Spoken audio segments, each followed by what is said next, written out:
Bonjour à tous, alors je voulais vous parler de deuxième vin du Bel Âge et pour un vin exceptionnel, une personne exceptionnelle, Benoît. Merci Jean-Michel, bonjour à tous. Voilà, Benoît qui nous rend beaucoup de services ou qui vous rend beaucoup de services. Voilà, Benoît, alors pour le deuxième vin du Bel Âge, il fallait voir grand. C'est une des appellations que je préfère. Je n'ai pas de vin préféré en général, j'aime tout ce qui est bon. Mais là, j'ai un petit fait pour cette appellation, c'est un Saint-Julien. Ah, ça, même moi qui ne connais pas tous les vins, ça me parle déjà. Ouais. Donc Saint-Julien, nous sommes à Bordeaux, une des grandes appellations du Haut-Médoc, donc rouge seulement. Alors on va goûter, c'est un millésime 2009, c'est Château Labridane, qui est un cru bourgeois, mais un cru bourgeois qui mériterait d'être un cru classé facilement. D'accord. J'ai une petite question avant même qu'on le débouche. Oui. Un ami m'a demandé pourquoi on coupait que cette partie sur le capuchon du vin et pourquoi on n'enlevait pas tout le capuchon. Alors il faut laisser quand même cette couleur-là parce que c'est plus joli, mais on coupe juste en dessous de la bague en verre, on enlève ça parce que lorsqu'on va servir le vin, il faut éviter que lorsque tu serves, le vin touche le métal. Donc c'est pour ça qu'on ouvre comme ça. À une époque, les capsules étaient en plomb ou en étain, c'était pas très bon. Ah. Aujourd'hui, c'est en aluminium, donc c'est moins important, mais tant qu'à faire, prendre des bonnes habitudes. Hein? Alors, le bouchon est un petit peu plus long, hein, souvent dans les grands vins de Bordeaux, hein, tu vois, les bouchons sont très longs parce qu'ils sont appelés à vieillir, donc il faut que le bouchon résiste. Alors, on est sur un vin avec un assemblage Cabernet Sauvignon principalement, Merlot, et un petit peu de petit verre d'eau et de Cabernet Franc. Voilà. Donc c'est un assemblage classique. Donc un vin avec une très belle texture, hein, une belle couleur foncée intense. C'est un 2009 millésime exceptionnel, violet, donc il a encore beaucoup de vivacité, beaucoup de jeunesse dans sa couleur. Brillant, limpide et belle concentration. On voit qu'il reste beaucoup collé au verre. Ah, ce sont les larmes.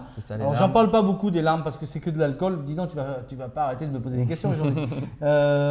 C'est que l'alcool. Hein. C'est l'alcool qui se colle sur les parois et qui tombe après les parties plus légères, notamment aqueuses de l'eau. Plus les larmes sont épaisses, plus il y a d'alcool. Voilà. Mais ça t'indique pas la qualité d'un vin. Mais pour la qualité, il faut vraiment le déguster jusqu'au bout. Donc au nez, tu vois. C'est la race. Là, on est déjà dans un ton vraiment au-dessus, beaucoup plus de profondeur, des petits fruits très mûrs, noirs, cassis, mûrs, myrtilles. Alors, on y a aussi une période d'élevage en fût qui apporte ce côté toasté, fumé, grillé, torréfié, café, tabac. C'est très complexe déjà. Chocolat, des notes épicées. Cardamome pour le côté un peu frais, poivre, vanille. En fait, chaque fois que tu vas mettre ton nez dans le verre, tu vas trouver quelque chose. Ouais, tu vas trouver quelque chose. Voilà. Et à l'aération, on va perdre un petit peu de fruits. On va être beaucoup plus sur des notes de séduction très toastées. On retrouve ce côté fumé extraordinaire. Hein. En bouche, la classe. C'est velouté, c'est rond, c'est soyeux. Puis ensuite, ça grandit en bouche. Il prend une belle puissance, structure d'une finesse incroyable, acidité, tanin, très fin, poussière. Tu vois, là, ce sont les tanins du bois, ce n'est pas les tanins du raisin. Hein, ça, c'est vraiment le bois, c'est vraiment ce côté un peu poudreux et qui tient le vin sur une bonne longueur. Alors, ça ne s'arrête jamais, c'est ce que j'allais dire. Il a un défaut, ce vin.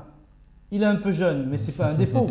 Ça veut dire qu'on va pouvoir le garder. Exactement. Alors, si on veut le boire aujourd'hui, on peut le boire aujourd'hui, mais là, je conseille de le passer en carafe, de l'aérer un petit peu, et on va pouvoir le boire sur une belle viande saignante, un beau rôti, même avec un jus truffé, sublime. Et puis, si on veut le garder, c'est 10 ans et au-delà peut-être, hein, selon le goût. C'est magnifique ça, en tout cas. Ouais, il n'y a pas de secret quand on est sur des grands terroirs comme ça. Le Château Labridane est très bien placé dans Saint-Julien, il est au cœur du village. Si tu traverses en voiture le village Saint-Julien, tu vas passer, tu verras le panneau Château Labridane, on est en plein cœur de Saint-Julien.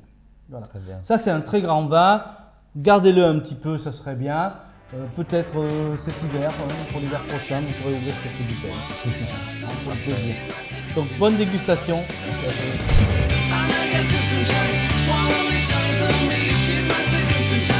Secretly